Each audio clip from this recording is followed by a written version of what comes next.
Olá, meus amigos, bom estarmos juntos novamente nessa sexta-feira, neste canal que nos liga através da tecnologia, o canal do Facebook e do YouTube, não é? Da Casa Espírita Maria de Nazaré. Hoje estou sem o meu companheiro, não é? Que sempre está comigo nas apresentações, nas lives, mas hoje, excepcionalmente, na realidade, seria o nosso irmão Ezequiel, mas como ele estará presencialmente na Casa Espírita, mora em Mogi das Cruzes, não teria como ele realizar a live e ainda conseguir chegar a tempo na Casa Espírita que fica no município de Poá. Então, queridos amigos, hoje o tema do Evangelho da noite corre por minha conta. Meu nome é Vânia, para quem não me conhece, sou trabalhadora da Casa Espírita Maria de Nazaré e é a um só tempo uma alegria e uma honra estar aqui com vocês para apresentar um tema do Evangelho segundo o Espiritismo. Eu quero, antes de iniciarmos a atividade, enfatizar a importância de fazermos, de realizarmos o Evangelho, o culto do Evangelho em nosso lar. Como é importante, pois que isso acontece uma vez na semana, com o dia da semana e o horário escolhido, não é? E aí nós faríamos um ligeiro estudo. Isso não deve passar de 20 a 30 minutos e é tão importante para a saúde do nosso lar, conferindo segurança, proteção, amparo e fazendo com que os membros que convivem sob um mesmo teto possam se unir ainda mais no amor e no respeito. Queridos irmãos, convido a todos agora para, junto comigo, fazermos uma prece de abertura, lembrando sempre de Jesus, divino pastor de nossas almas, que assim nos ensinou a orar. Pai nosso, que estais nos céus, santificado seja o vosso nome. Venha a nós o vosso reino, seja feita a vossa vontade, assim na terra como no céu. O pão nosso de cada dia nos dai hoje. Perdoai as nossas ofensas, assim como nós perdoamos a quem nos tem ofendido. Não nos deixeis cair em tentação, mas livra-nos, Senhor, de todo mal. Que assim seja, graças a Deus e graças a Jesus. O Evangelho de hoje está inserido no capítulo 15 do Evangelho segundo o Espiritismo. O capítulo 15 versa sobre o tema: fora da caridade não há salvação. E os itens que nós leremos e estudaremos hoje são os itens 8 e 9. O título é: fora da igreja não há salvação. Fora da verdade não há salvação. E esses itens foram desenvolvidos por Kardec. Vamos lá então, vamos à leitura para que depois possamos ir conversando a respeito do texto lido. Enquanto a máxima fora da caridade não há salvação apoia-se num princípio universal, abrindo a todos os filhos de Deus o acesso à felicidade suprema, o dogma fora da igreja não há salvação apoia-se não na fé fundamental em Deus e na imortalidade da alma, fé comum a todas as religiões, mas na fé especial em dogmas particulares. É, portanto, exclusivista e absoluto. Em vez de unir os filhos de Deus, divide-os. Em vez de incitá-los ao amor fraterno, mantém e acaba por legitimar a animosidade entre os sectários dos diversos cultos, que se consideram reciprocamente malditos na eternidade, sejam embora parentes ou amigos neste mundo.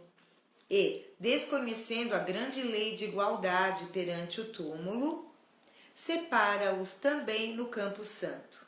A máxima, fora da caridade não há salvação, é a consequência do princípio de igualdade perante Deus e da liberdade de consciência. Tendo-se esta máxima por regra, todos os homens são irmãos, e seja qual for a sua maneira de adorar o Criador, eles se dão as mãos e oram uns pelos outros. Com o dogma, fora da igreja não há salvação, anatematizam-se, ou seja, amaldiçoam-se, e perseguem-se mutualmente, vivendo como inimigos. O pai não ora mais pelo filho, nem o filho pelo pai, nem o amigo pelo amigo, desde que se julguem reciprocamente condenados, sem remissão. Esse dogma é, portanto, essencialmente contrário aos ensinamentos do Cristo e à lei evangélica. Fora da verdade não há salvação, seria equivalente a fora da igreja não há salvação, e também exclusivista, porque não existe uma única seita que não pretenda ter o privilégio da verdade. Qual homem que pode jactar-se de possuí-la integralmente quando a área do conhecimento aumenta sem cessar? E cada dia que passa, as ideias são retificadas? A verdade absoluta só é acessível aos espíritos da mais elevada categoria, e a humanidade terrena não pode pretendê-la, pois que não lhe é dado saber tudo, e ela só pode aspirar a uma verdade relativa, proporcional ao seu adiantamento. Se Deus houvesse feito da posse da verdade absoluta a condição expressa da felicidade futura, isso equivaleria a um decreto de proscrição geral, ou seja, todos estaríamos fora, da felicidade. Enquanto que a caridade, mesmo na sua mais ampla acepção, pode ser praticada por todos. O Espiritismo, de acordo com o Evangelho, admitindo que a salvação independe da forma da crença, contanto que a lei de Deus seja observada, não estabelece, fora do Espiritismo não há salvação.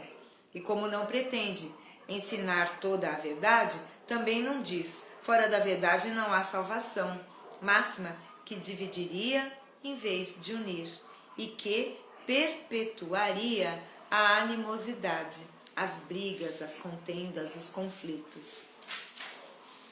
Fora da igreja não há salvação, fora da verdade não há salvação. A época de Kardec, quando esse trecho, essa mensagem foi escrita, há mais de 150 anos, havia algumas religiões no mundo, mas nada comparado ao que nós temos hoje. São muitas religiões, muitas igrejas. Naquela época eram menos, mas ainda assim havia várias religiões, e cada qual acreditando possuir toda a verdade absoluta. Eu lembro quando eu agora estou aposentada, mas quando eu trabalhava numa escola, aqui mesmo na cidade de Poá, uma colega de trabalho, e com a qual eu me dava muito bem, ela era evangélica, e um dia ela veio falar comigo e disse assim, com um olhar muito triste: Vânia, olha, eu estou muito triste por você. Eu falei, mas por quê? O que está acontecendo? Ah, é porque você não vai para o céu.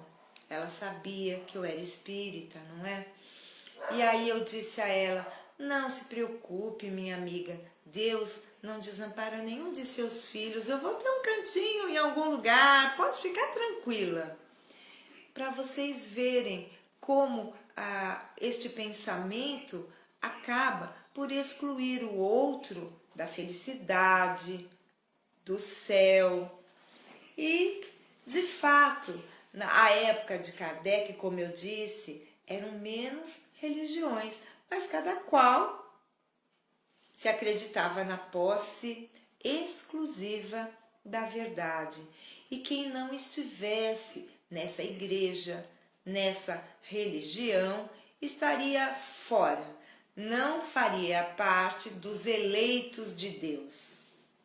Pois bem, o Espiritismo prova toda a sua pureza quando, de fato, não nos fala que fora do Espiritismo não há salvação e que nós, no Espiritismo, não temos condição de ensinar toda a verdade, porque os espíritos superiores nos esclarecem que a verdade vai sendo aos poucos, paulatinamente revelada à proporção que o ser humano adquire maturidade para compreendê-la, porque senão isso faria com que o ser humano ficasse deslumbrado, fanatizado. Então tudo vem ao seu tempo.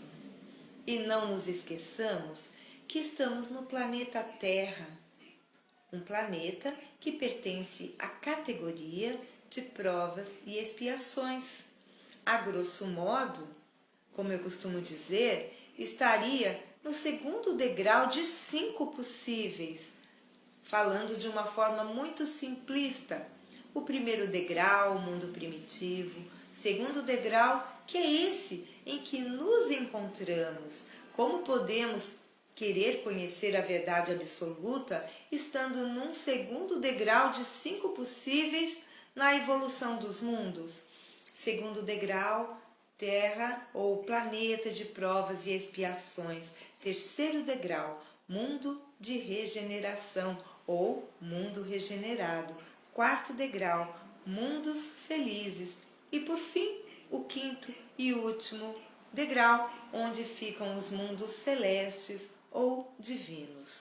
Então, na condição em que nos encontramos, ainda sujeitos a muitas falhas, equívocos e deslizes, nós não temos condição de abarcar a verdade absoluta.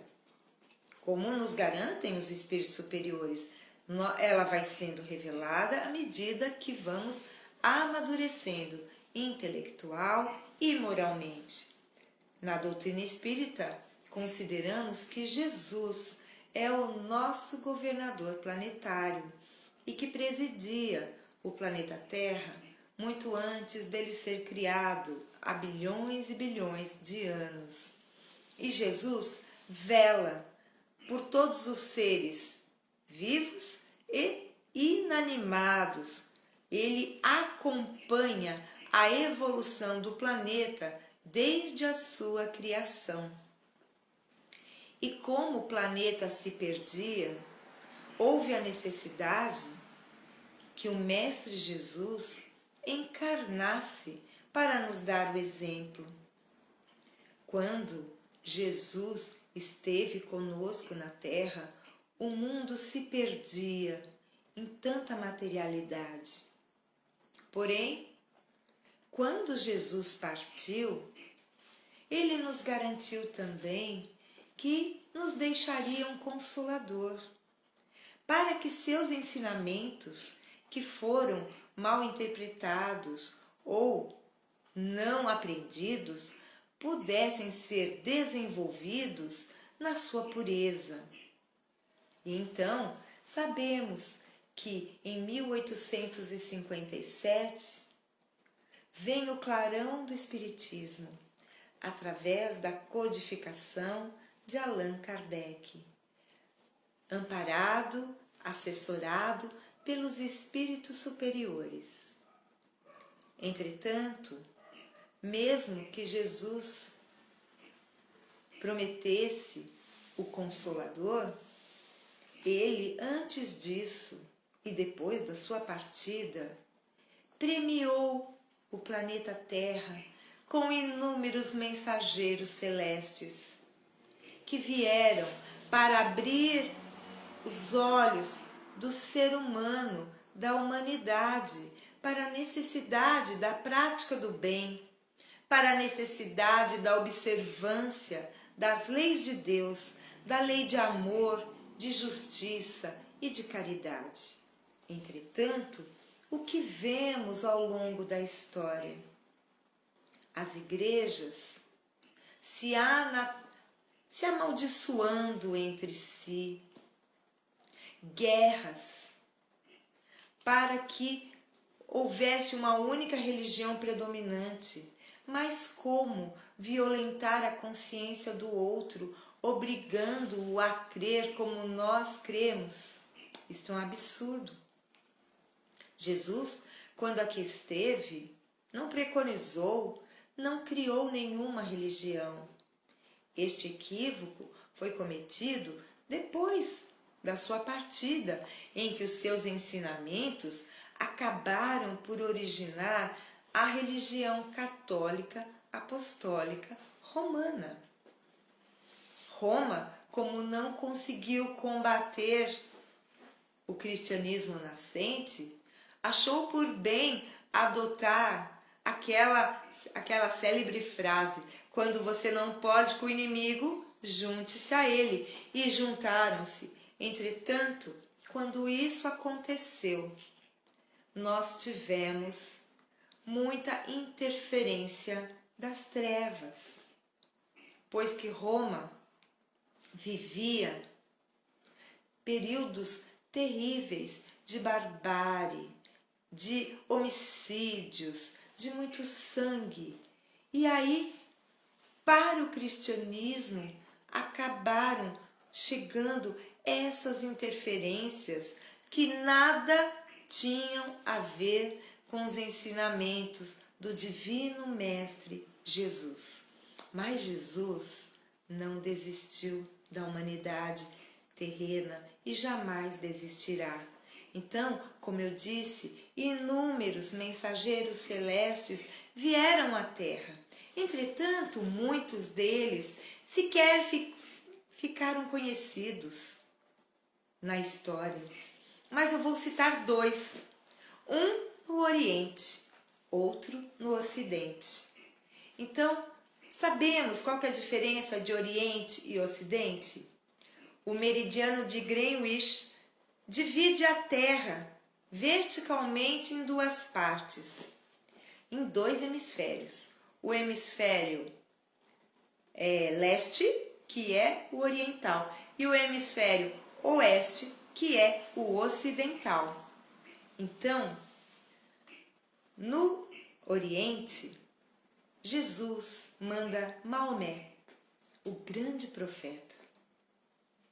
Porém, já na Terra, embora de origem humilde, simples, o que acontece a Maomé, que tinha uma mediunidade muito grande, compatível com a missão que desenvolveria na Terra? E qual era a missão de Maomé?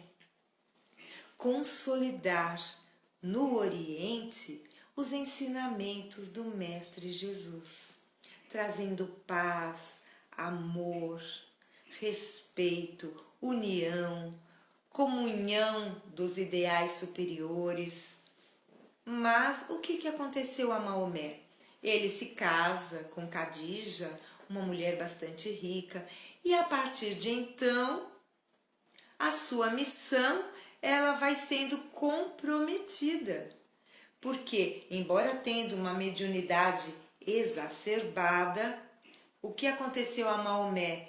Ele oscilava entre mensagens do bem, mensagens do mal. Ora ele recebia mensagens do plano espiritual superior, ora de um plano inferior. Então, isso acabou comprometendo muito a sua missão. E hoje nós temos, infelizmente, irmãos que interpretam Maomé de um ponto de vista belicoso, violento, na forma de castigo, de morte, infelizmente. Mas, a princípio, a sua missão seria de luz. Mas Jesus, como eu disse, sempre mandando emissários. E eu vou citar um que passou para a história e eu particularmente o admiro muito, São Francisco de Assis. Ele veio bem depois, porque Maomé nasceu no ano de 570 da era cristã. Já Francisco de Assis foi lá pelo ano de 1200, alguma coisa, eu tinha até anotado para contar para vocês, meus amigos. Ele nasceu em 1182, Francisco de Assis, e ele sim trouxe em seu cabedal espiritual todas as informações para ter sucesso em sua empreitada terrena. Francisco nasceu rico, pelo contrário, Maomé fez o contrário, não é? Ele nasceu em lar simples e depois enriqueceu. Já Francisco nasceu em lar abastado, mas largou tudo para seguir Jesus. E Emmanuel, no livro A Caminho da Luz, nos garante que Francisco de Assis foi um dos maiores apóstolos ao tempo de Jesus, que desce à terra para deixar esse manancial de luz tão grande que até hoje ele não foi esquecido. Entretanto, mesmo coroada de êxito a sua missão, a Igreja Católica não se enterneceu com os ensinamentos de Francisco e continuou em sua saga sanguinária. E pouco tempo depois da partida para o plano espiritual de Francisco de Assis, nós vamos encontrar o papado, a Santa Inquisição, que de santa não tinha nada. Tinha por objetivo dominar as consciências e as pessoas de forma brutal, violentando as consciências alheias. Então vemos, meus irmãos, que as igrejas, em suas várias vertentes, se equivocaram ao longo da história. Temos agora como símbolo da Igreja Católica, símbolo maior, o Papa Francisco, que não por acaso resgata a simplicidade de Francisco de Assis e nos dá o exemplo de um verdadeiro apóstolo de Jesus, de um verdadeiro discípulo do nosso Mestre Jesus.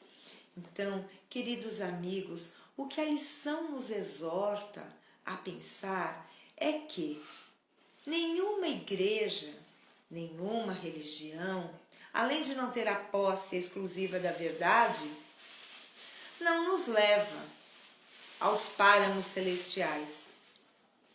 Porque se assim fosse, e quem é ateu? E quem não professa qualquer religião estaria excluído? Não, absolutamente.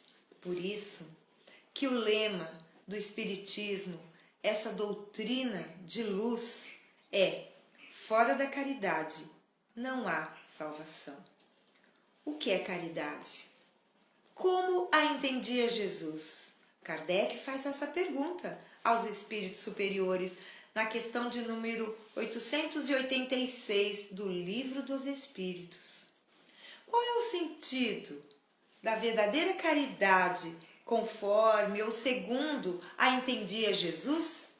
E os espíritos respondem numa tríade, num tripé: benevolência para com todos, indulgência para com as imperfeições alheias e perdão das ofensas. É esta caridade que nos salva. É fora desta caridade, da benevolência para com todos, não somente com os meus amigos ou meus familiares, mas também com um desconhecido, com um inimigo, com um desafeto, com um adversário. E essa é a verdadeira benevolência. Fazer o bem para quem vai te retribuir, para quem gosta de você e você também gosta. Que mérito teríamos, não é, meus irmãos? Indulgência para com as imperfeições alheias. Quem de nós é perfeito neste mundo? Todos nós carecemos da indulgência alheia. E por que não agirmos assim? O Espiritismo nos revela que devemos agir para com os outros como gostaríamos que agissem conosco. Esta é uma medida segura de saber como agir quando tivermos dúvida se podemos ou não falar alguma coisa ao nosso irmão. Coloquemo-nos no lugar dele e perguntemos à nossa consciência: eu gostaria que me fizessem ou me falassem isso, como eu reagiria? Como eu me sentiria? E perdão das ofensas. Perdoemos, meus irmãos, porque o perdão liberta, o perdão pacifica, o perdão nos dá a leveza necessária para levarmos o fardo das nossas provas, porque quem não perdoa já está com fardo tão pesado que acaba fracassando em seu roteiro de provas e expiações. Meus amigos, estamos chegando aos instantes finais da nossa live de hoje. Eu agradeço enormemente o carinho, a participação de cada um de vocês, embora não seja uma participação presencial, é uma participação que ampara, que irradia uma energia positiva para que possamos, intuídos pelos nossos amigos do plano espiritual, trazer uma mensagem às mentes e corações. Queridos irmãos, vamos então, neste momento, elevarmos novamente o pensamento a Deus em profunda gratidão, unindo-nos à equipe espiritual da Casa Espírita Maria de Nazaré. Maria Santíssima, Mãe de Jesus, ampara-nos, querida Mãe, em nossas provas, em nossas expiações. Ave Maria, cheia de graça, o Senhor é convosco. Bendita sois vós entre as mulheres, bendito é o fruto do vosso ventre, Jesus. Santa Maria, Mãe de Jesus, rogai por nós, os seus filhos, agora e na hora do nosso desenlace. Que assim seja e assim será, tenhamos a certeza. Muita paz, muita luz aos nossos corações. Logo mais às 19h30, eu também estarei presencialmente em nossa querida Casa Espírita Maria de Nazaré para a palestra de hoje, que terá o mesmo tema: fora da igreja não há salvação e fora da caridade não há salvação. Amigos queridos, acompanhem-nos em nossas lives todos os dias às 18 horas, com exceção da quarta-feira, em que nossos queridos amigos Sérgio e Fabiana estarão na Casa Espírita Maria de Nazaré, e de lá, se for possível, dependendo do sinal da internet, farão a live de lá mesmo, da Casa Espírita. Amanhã, sábado, João Firmino e eu voltamos. Domingo e segunda, Ezequiel. Terça e quarta, Sérgio e Fabiana. E assim sucessivamente. Fiquem conosco. Um grande abraço, um maravilhoso fim de noite a todos nós e até amanhã, se Deus o permitir.